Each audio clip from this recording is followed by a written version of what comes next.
Hi friends, it's me James Joseph. ഇന്നത്തെ video വയോജനങ്ങളുടെ അവകാശ സംരക്ഷണത്തെക്കുറിച്ചാണ്. Senior സിറ്റിസൺസിൻ്റെ അവകാശ സംരക്ഷണവും ക്ഷേമവും സമഗ്ര വികസനവും ലക്ഷ്യമാക്കി സംസ്ഥാനത്തെ പുതിയ വയോജന നയം വരികയാണ്. നിലവിലുള്ള വയോജന നയം പരിഷ്കരിച്ച് തയ്യാറാക്കിയ മുതിർന്ന പൗരന്മാരുടെ സംസ്ഥാന നയം 2025 കരട് സാമൂഹിക നീതി വകുപ്പിൻ്റെ വെബ്സൈറ്റിൽ പ്രത്യക്ഷപ്പെട്ട് കഴിഞ്ഞു.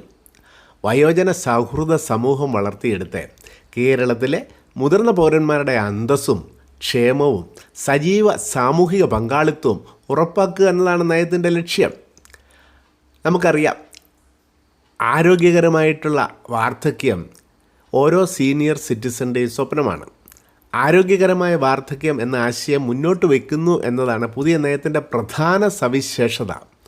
ഓരോ വ്യക്തിക്കും വാർദ്ധക്യകാലത്ത് സന്തോഷത്തോടെയും സമാധാനത്തോടെ സുഖമായി ജീവിക്കുവാനുള്ള പ്രവർത്തന ശേഷി നിലനിർത്തുക എന്നതാണ് ആരോഗ്യകരമായ വാർദ്ധക്യം എന്നതുകൊണ്ട് ഉദ്ദേശിക്കുന്നത്. ഇതിനുള്ള വ്യവസ്ഥകളും നിർദ്ദേശങ്ങളുമാണ് നയത്തിലുള്ളത്. വയോജനങ്ങളുടെ പ്രത്യേകമായ ശാരീരികവും മാനസികവും വൈകാരികവുമായ ആരോഗ്യ ആവശ്യങ്ങൾ നിറവേറ്റുന്നതിനായി ആരോഗ്യ സംരക്ഷണത്തിന് സമഗ്ര സമീപനം സ്വീകരിക്കുമെന്ന നയം ഉറപ്പു നൽകുന്നുണ്ട്. സാമൂഹിക ക്ഷേമ പെൻഷനുകളും താങ്ങാവുന്ന ജലത്തിൽ ഇൻഷുറൻസ് പദ്ധതികളും ലഭ്യമാക്കുക തന്നെ ചെയ്യും എന്ന് നയം പ്രഖ്യാപിക്കുന്നു. തലമുറകൾ തമ്മിലുള്ള സഹകരണവും പരസ്പര ബഹുമാനവും പ്രോത്സാഹിപ്പിക്കുന്ന പദ്ധതികൾ നടപ്പിലാക്കും. സ്വന്തം താമസ സ്ഥലത്തും കുടുംബ ചുറ്റുപാടുകളിലും തന്നെ വാർദ്ധക്യത്തിലും സന്തോഷത്തോടെ കഴിയുന്നതിനുള്ള സാഹചര്യം ഉറപ്പുവരുത്തും. 4 കാര്യങ്ങളാണ് നയത്തിലുള്ളത്. ഒന്നാമതായിട്ട്, വയോജനങ്ങൾക്ക് മാത്രമായിട്ട് പ്രത്യേക നിയമം എങ്ങനെ രൂപീകരിക്കാമെന്നും അവ എങ്ങനെ ഫലപ്രദമായിട്ട് നടപ്പാക്കാമെന്നും പരിശോധിക്കും. രണ്ടാമതായിട്ട്, കേരളത്തിൻ്റെ സവിശേഷതകൾ പരിഗണിച്ചുകൊണ്ട് തന്നെ ആഗോള മാതൃകകൾ, അതായത് മുതിർന്ന പൗരന്മാരുടെ ക്ഷേമത്തിനായിട്ടുള്ള നമുക്ക് ശ്രദ്ധേയമായിട്ടുള്ള ആഗോള മാതൃകകൾ നമ്മൾ എങ്ങനെ കേരളത്തിൽ നടപ്പാക്കാം എന്ന് പരിശോധിക്കും. മൂന്നാമതായിട്ട്, വീടുകളെയും സമൂഹത്തിനെയും എങ്ങനെയാണ് വയോജന സൗഹൃദപരമായിട്ട് മാറ്റുന്നത് എന്ന് പരിശോധിക്കും. നാലാമതായിട്ട്, സീനിയർ സിറ്റിസൻ്റെ ക്ഷേമത്തിനായിട്ടുള്ള വിവിധ പദ്ധതികൾ എങ്ങനെ രൂപീകരിക്കാമെന്നും സമൂഹത്തിൻ്റെ തന്നെ പിന്തുണയോടുകൂടി അവ എങ്ങനെ നടപ്പാക്കാമെന്നും പരിശോധിക്കും. വയോജനങ്ങൾക്കെതിരായ അതിക്രമം, ചൂഷണം, അവഗണന എന്നിവ നിരീക്ഷിക്കുന്നതിനും സമയോചിതമായ ഇടപെടൽ സാധ്യമാക്കുന്നതിനുമായി ജാഗ്രതാ സമിതിയുടെ മാതൃകയിൽ തദ്ദേശ സ്വയംഭരണ സ്ഥാപനങ്ങളിൽ പ്രത്യേക സമിതികൾ രൂപീകരിക്കും. അതിക്രമത്തിനിരയായ വയോജനങ്ങൾക്കായി താൽക്കാലിക താമസ സൗകര്യങ്ങളും കൗൺസിലിംഗ് സേവനങ്ങളും നൽകും.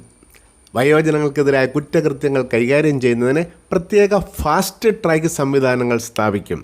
വയോജനങ്ങളുടെ പരാതികൾക്ക് നേരിട്ട് സഹായം നൽകുന്നതിനായി തദ്ദേശ സ്വയംഭരണ സ്ഥാപനങ്ങളിൽ ഏകജാലക കേന്ദ്രങ്ങൾ സ്ഥാപിക്കും. വയോജനങ്ങൾക്കെതിരായ അതിക്രമം തടയുന്നതിനും അവരെയും അവരുടെ സ്വത്തും സംരക്ഷിക്കുന്നതിനും കുറ്റവാളികൾക്ക് കഠിനമായ ശിക്ഷ ഉറപ്പുവരുത്തുന്നതിനുമായി സമഗ്രമായിട്ടുള്ള ഒരു സംസ്ഥാന നിയമം നടപ്പിലാക്കുമെന്നും നയം വ്യവസ്ഥ ചെയ്യുന്നു. അടുത്തതായിട്ട്, വയോജനങ്ങളുടെ സംരക്ഷണത്തിനായി ആഗോള മാതൃകകളുടെ സ്വീകരണമാണ്. വയോജന പരിപാലനത്തിന് ആഗോള തലത്തിലെ മികച്ച മാതൃകകൾ സംസ്ഥാനം സ്വീകരിക്കും. വയോജന അയൽക്കൂട്ടങ്ങൾ രൂപവൽക്കരിക്കും. സാമ്പത്തികമായിട്ടും സാമൂഹികമായിട്ടും പിന്നോക്കം നിൽക്കുന്ന വിഭാഗങ്ങൾക്ക് പ്രത്യേക പരിഗണനയും ശ്രദ്ധയും നൽകും.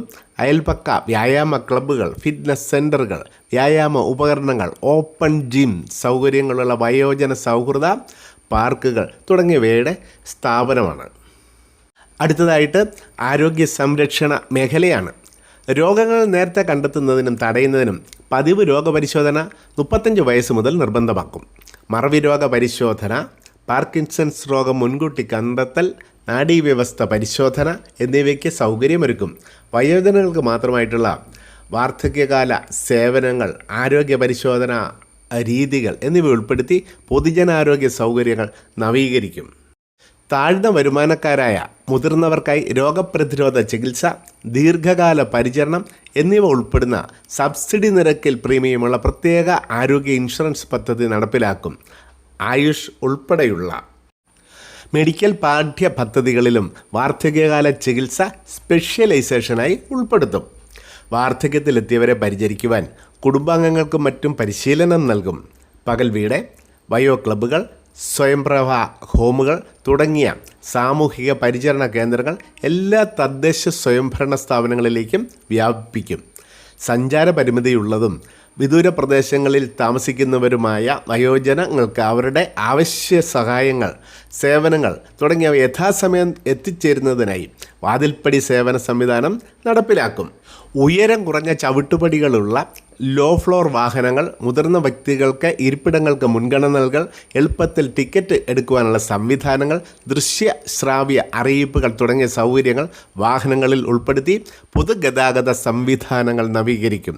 ചെറിയ യാത്രകൾക്കും വിനോദയാത്രകൾക്കും ഉതകുന്ന സഞ്ചാര മാർഗങ്ങൾ മുതിർന്നവർക്ക് ലഭ്യമാക്കുന്നതിനായി സന്നദ്ധ ഗ്രൂപ്പുകളുടെ സഹകരണത്തോടെ വാഹന പൂളിംഗ് സൗകര്യം കൊണ്ടുവരും. വീടുകളുടെയും പൊതു ഇടങ്ങളുടെയും സജ്ജീകരണമാണ് അടുത്തത്.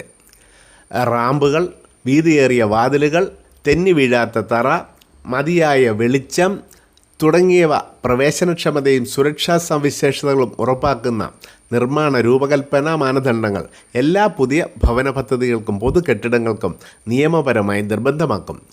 പുതുതായി നിർമ്മിക്കുന്ന 3 കിടപ്പുമുറികളുള്ള വീടുകളിൽ കുറഞ്ഞത് ഒരു വയോജന സൗഹൃദ കിടപ്പുമുറിയും കുളിമുറിയും ഉറപ്പാക്കുവാനായിട്ട് നിയമനിർമ്മാണം നടത്തും. മുതിർന്നവർക്ക് അനുയോജ്യമായ പൊതു ഇടങ്ങൾ, നടപ്പാത, ഇരിപ്പിടം, അപകടരഹിത ചുറ്റുപാടുകൾ എന്നിവയ്ക്ക് മുൻഗണന നൽകി പൊതു അടിസ്ഥാന സൗകര്യങ്ങൾ വർദ്ധിപ്പിക്കും.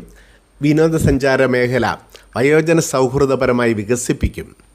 പ്രവാസി മലയാളികളായ മാതാപിതാക്കൾക്കും മറ്റ് സംസ്ഥാനക്കാരായ മുതിർന്ന കുടിയേറ്റക്കാർക്കുമായി പ്രത്യേക പദ്ധതികൾ നടപ്പിലാക്കും.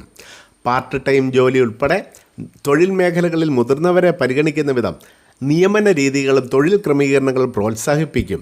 വയോജനങ്ങൾക്കായി സർക്കാർ പൊതുമേഖലാ സംരംഭങ്ങളിൽ ഇൻറ്റേൺഷിപ്പ് അവസരങ്ങൾ നൽകും. നമ്മുടെ പൊതു ലൈബ്രറികളും വായനശാലകളും മറ്റും പ്രയോജനപ്പെടുത്തി തലമുറകൾ തമ്മിലുള്ള സാംസ്കാരിക വിനിമയം സാധ്യമാക്കുന്ന ഉദ്യമങ്ങൾ വികസിപ്പിക്കും. സംസ്ഥാനതല വയോജന കലാമേള സംഘടിപ്പിക്കും. ഇവർക്കായി ഡിജിറ്റൽ സാക്ഷരതാ പരിപാടികളും സഹവാസ സംരംഭ പദ്ധതികളും ആരംഭിക്കും. നാഷണൽ സർവീസ് സ്കീമുമായിട്ട് സഹകരിച്ച് കോളേജുകളിൽ വയോജന സൗഹൃദ ക്ലബ്ബുകൾ സ്ഥാപിക്കും. സന്നദ്ധ പ്രവർത്തകർക്ക് വയോജന പരിപാലനത്തിൽ പരിശീലനം നൽകുമെന്നും അവർക്ക് NSS, NCC യോഗ്യതാ പത്രങ്ങൾക്ക് തുല്യമായിട്ടുള്ള സർട്ടിഫിക്കറ്റുകൾ നൽകുമെന്നും നയം വിഭാവന ചെയ്യുന്നു. പുതിയ വയോജന നയത്തിൻ്റെ കരട് കേരള സാമൂഹിക നീതി വകുപ്പിൻ്റെ വെബ്സൈറ്റിൽ www.swd.kerala.gov.in എന്ന സൈറ്റിൽ പ്രസിദ്ധീകരിച്ചിട്ടുണ്ട്. പൊതുസമൂഹത്തിൻ്റെ അഭിപ്രായം കൂടി പരിഗണിച്ചായിരിക്കും നയത്തിന് അന്തിമ രൂപം നൽകുക. പൊതുജനങ്ങൾക്കും സംഘടനകൾക്കും നയം സംബന്ധിച്ചിട്ടുള്ള അഭിപ്രായങ്ങളും നിർദ്ദേശങ്ങളും അറിയിക്കുന്നതിന് അവസരമുണ്ട്. വയോജന നയത്തെക്കുറിച്ചുള്ള ഈ സന്ദേശം നിങ്ങളിൽ എത്തിക്കുന്നത് MG U3A ആണ്. U3A എന്നത് മുതിർന്ന പൗരന്മാരുടെ ശാക്തീകരണത്തിനും വാർദ്ധക്യകാലം ആസ്വാദ്യകരമാക്കാൻ അവരെ പ്രാപ്തരാക്കുന്നതിനും വേണ്ടി ഐശ്വര്യത്തോടെ പ്രായമാകുക എന്ന ആശയം മുൻനിർത്തി കേരളത്തിലെമ്പാടും മഹാത്മാഗാന്ധി യൂണിവേഴ്സിറ്റിയുടെ നേതൃത്വത്തിൽ വളർന്ന് വികസിച്ചുകൊണ്ടിരിക്കുന്ന ഒരു പ്രസ്ഥാനമാണ്. ഇന്നത്തെ വീഡിയോ നിങ്ങൾക്ക് ഇഷ്ടമായെങ്കിൽ ബെല്ലൈക്കൺ അമർത്തി ഈ ചാനൽ സബ്സ്ക്രൈബ് ചെയ്യുക. അടുത്ത ദിവസം മറ്റൊരു വീഡിയോയുമായിട്ട് നിങ്ങളുടെ മുന്നിൽ വരാം. Till then take care, by.